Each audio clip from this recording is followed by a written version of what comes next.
Կենցաղային լեզվով լրագրողական գրչով Նիկոլ Փաշինյանը 2001-ի մայիսի 23-ին գրում է. Այն, որ Մեղրին պետք է թուրքերին ու ԱՄՆ-ին ուղղակի հոյակապ է, որովհետև այս դեպքում Մեղրին սովորական տարածքից վերածվում է հաղթաթղթի, ու դա մեր հաղթաթուղթն է։ Ինձ համար անհասկանալի են տեսակետներն այն մասին, որ մեր հաղթաթուղթը մեր կրծքին սեղմած պետք է պահենք։ Սա մանկամիտ մոտեցում է։ Հայաստանի դիրքորոշումը այս հարցում մեկը պետք է լինի։ Եթե Թուրքիան կամ Ադրբեջանը ուզում են հաղորդակցվել Մեղրիով, թող հաղորդակցվեն։ Թող օգտագործեն մեր տարածքը, թող օգտագործեն մեր երկաթուղին ու վճարեն դրա համար, ինչպես ընդունված է աշխարհում։ Հոդվածի հետգրությունում Փաշինյանը գրել է. Միացյալ Նահանգները հանձնարարում է Մեղրին հանձնել։ Քոչարյանը սկսում է հանձնման գործընթացը։ Ռուսաստանը հանձնարարում է Մեղրին չհանձնել, Քոչարյանը իդեմս դաշնակցության ընդդիմանում է Մեղրին հանձնելուն։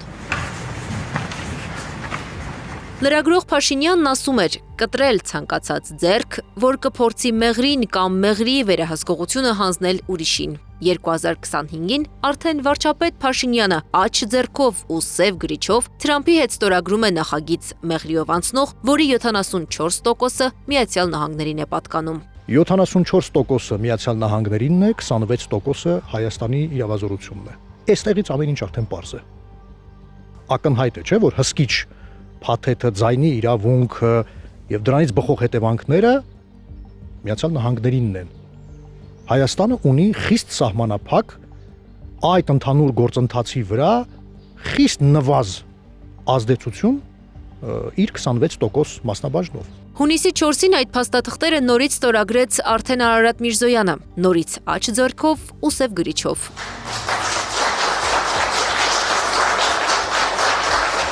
Լրագրող խմբագիր Նիկոլ Փաշինյանի ծրագրերը իրականություն է դարձնում վարչապետ Փաշինյանն, ասում է Ստեփան Հասանջալալյանն ու փաստերով փորձում հիմնավորել խոսքը։ Դեռևս 1999 թվականի ապրիլի 16-ին հրավիրել է մամուլի ասուլիս։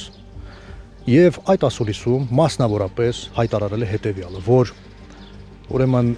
Ղարաբաղը Ադրբեջանի տարածք է, այն բոլոր ղարաբաղցիները, որոնք գտնվում են Հայաստանում, փախստականներ են, Հայաստանը ղարաբաղցիների հայրենիքը չէ։ Սա ես գրեթե բառացի մեջ բերեցի իր խոսքերը։ Երկրորդ արձանագրումը 2001 թվականի մայիսի 22-ին Նիկոլ Փաշինյանը արդեն որպես հայկական ժամանակ օրաթերթի խմբագիր,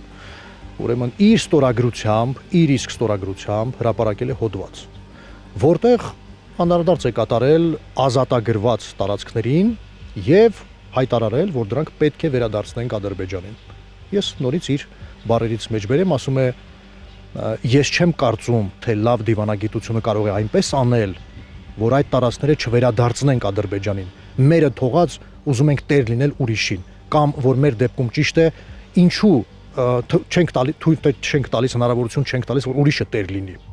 Սա երկրորդ արձանագրումը։ Ստեփան Հասանջալալյանն արխիվից հանել է 1999 թվականի Հայաստանի Հանրապետություն պաշտոնաթերթի այն հոդվածը, որտեղ Փաշինյանի ասուլիսից մեջբերումներ կան։ Օրագիր թերթի խմբագրին տրվեց հետևյալ հարցադրումը. ինքն էլ Իջևանից է, ինչ տարբերություն կա Իջևանի եւ Ղարաբաղի միջև, եթե նա ապրում է Երևանում, արդյոք իրեն փախստական չի համարում։ Վերջինս հայտարարեց, որ ինքը գտնվում է Հայաստանում, հետևաբար փախստական չէ։ Ղարաբաղը Ադրբեջանի տարածք է, հետևաբար Հայաստանը ղարաբաղցիների հայրենիքը չի կարող համարվել։ Ղարաբաղցիները մեր երկրում փախստականներ են։ Փաշինյանի 1999 թվականի հրավիրած ասուլիսից 24 տարի անց արդեն վարչապետ Փաշինյանը նույն հայտարարությունը հնչեցրեց։ 86,600 քառակուսի կիլոմետրը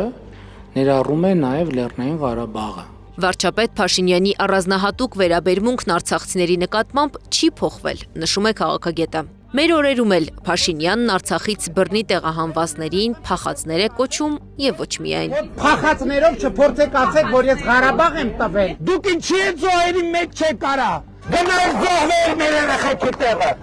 Արտուրոսի տանն եմ։ Սակայն Փաշինյանի ամենահիշվող կոչը սա է համարում զրուցակիցս։ Բայց Փաշինյանի կյանքում կար մի փուլ, երբ հակառակ հայտարարություններն էր անում, թե Արցախի, թե արցախցիների մասին։ Արցախը Հայաստան է եւ վերջ։ Պետք է հրաժարվենք այն մտածելակերպից, երբ իրար բաժանում ենք Ղարաբաղցիների, իջևանցիների, գյումրեցիների, սփյուռքահայերի։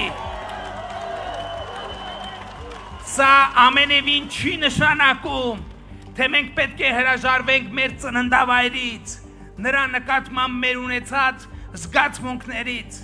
Դա ընդամենը նշանակում է, որ մեզնից յուրաքանչյուրի համար մեր ծագումը պետք է լինի մեզ համայն հայության մաս դարձնող եւ ոչ թե նրանից անջատող, նրանից առանձնացնող գործոն։ Քիչ մեկ տարի անց Փաշինյանը հայտարարեց, թե սխալվել է ու չէր ուզում նման հայտարարություններ անել։ Այս ամենը ինքը հայտարարել է իշխանության հասնելու նպատակով, խաբելով եւ մոլորեցնելով հանրությանը։ Այստեղ որևէ բարդ բան չկա։ 1999-ի, 2001-ի ու այսօրվա հայտարարությունները կողք կողքի դնելիս Ստեփան Հասան Ջալալյանը համոզվում է, Փաշինյանը չի փոխվել։ Նա հետևողականորեն կյանքի է կոչում այն պատկերացումները, որոնք արտահայտել էր դեռ լրագրող եղած ժամանակ։ Անի Աբաղյան, Էդիկ Մալաքյան, Աշոտ Բարբարյան, ABC Media։